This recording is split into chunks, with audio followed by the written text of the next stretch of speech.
Hello বন্ধুরা, চলে এসেছি এবার একটা নতুন ভিডিও নিয়ে। আশা করছি সবাই ভালো আছো। আজকের টপিকটা হবে আম গাছ নিয়ে। তো এটা হচ্ছে একটা ম্যাঙ্গো গাছ, 6 ইঞ্চি পটে আছে। তো এর মধ্যে এই গাছটাতে মুকুল চলে আসছে, এর মধ্যে মুকুল চলে আসছে।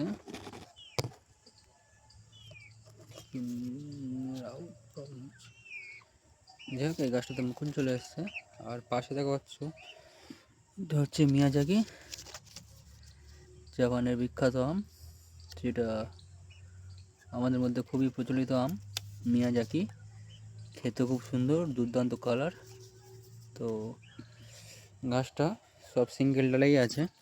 তো যেটা নিয়ে বিষয়, যারা বাগানে আম গাছ বা টবের মধ্যে নতুন আম গাছ বসিয়েছো বা বসাচ্ছ, এটা কিন্তু সঠিক সময় আম গাছ বসানো। তো এটাতে মুকুল চলে এসেছে, কিন্তু মুকুলটা আমি রাখবো না, বোলটা আমি এই মুহূর্তে রাখবো না। এটা বোলটা তবে এই মুহূর্তে ভাঙলে হবে না, আবার গাছে নতুন বোল চলে আসবে। বোলটা যখন পরিপক্ক হবে, যখন আমের গুটি সেটাবে, তখন আমি আমটা ভেঙে দেবো। কারণ গাছটা ম্যাচিওর না হলে আমি একটা ছোটো গাছে কটা আম পাবো? আমরা তো 12 মাসে আম নিয়ে যাই। তো আমরা এই একটা ছোটো গাছে কটা আম পাবো?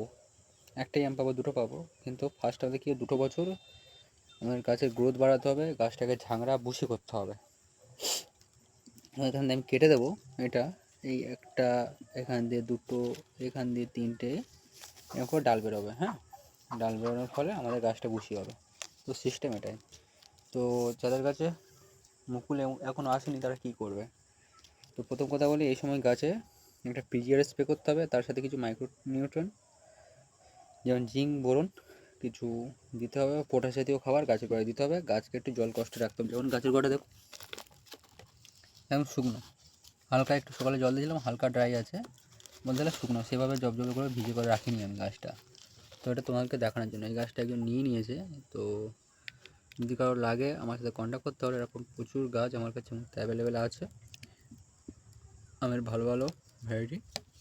যাই হোক, তো এই সময় কী করতে হবে? এই যে মুকুল বেরোচ্ছে, এই সময় একটা ভালো ফাঙ্গিসাইড, ভালো একটা কীটনাশক স্প্রে করতে হবে, যাতে না কোন জাপ পোকা বলে একটা পোকা আসে গাছের এখানে বসে গাছের মুকুলের রসগুলো সব শুষে নেয়।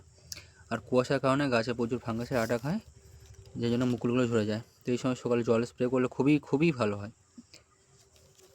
তো যাদের কাছে এখন মুকুল আসেনি, তারা এইভাবে পরিচর্যা করো, মুকুল চলে আসবে। বা নতুন পাতা বেরোচ্ছে, তারা কী করে, পাতার এখান থেকে এটা ভেঙে দেবে। দেওয়ার ফলে নেক্সট যে ডালটা বেরোবে, সেটার সাথে মুকুল নিয়ে গাছ বেরোবে। তো গাছের এই সময় একটু জল কষ্ট দিতে হবে, মাটির গাছের ক্ষেত্রে হোক। আর এই সময় নাইট্রোজেন জাতীয় খাবার দেওয়া যাবে না গাছের গায়ে, যেমন হচ্ছে ভার্মি কম্পোস্ট, গোবর সার, সর্ষের খোল। তো টবের ক্ষেত্রে সর্ষের খোল তো একদম আম গাছের গোড়ায় দেওয়া যাবে না। নিম খোল জাতীয় খাবার গাছের গোড়ায় দেওয়া যাবে না। কিচেন কম্পোস্ট ভিজিয়ে দেওয়া যেতে পারে, কিন্তু এই সময় দেওয়া যাবে না। এই সময় গাছে পটাশ, ফসফেট জাতীয় খাবার দিতে হবে।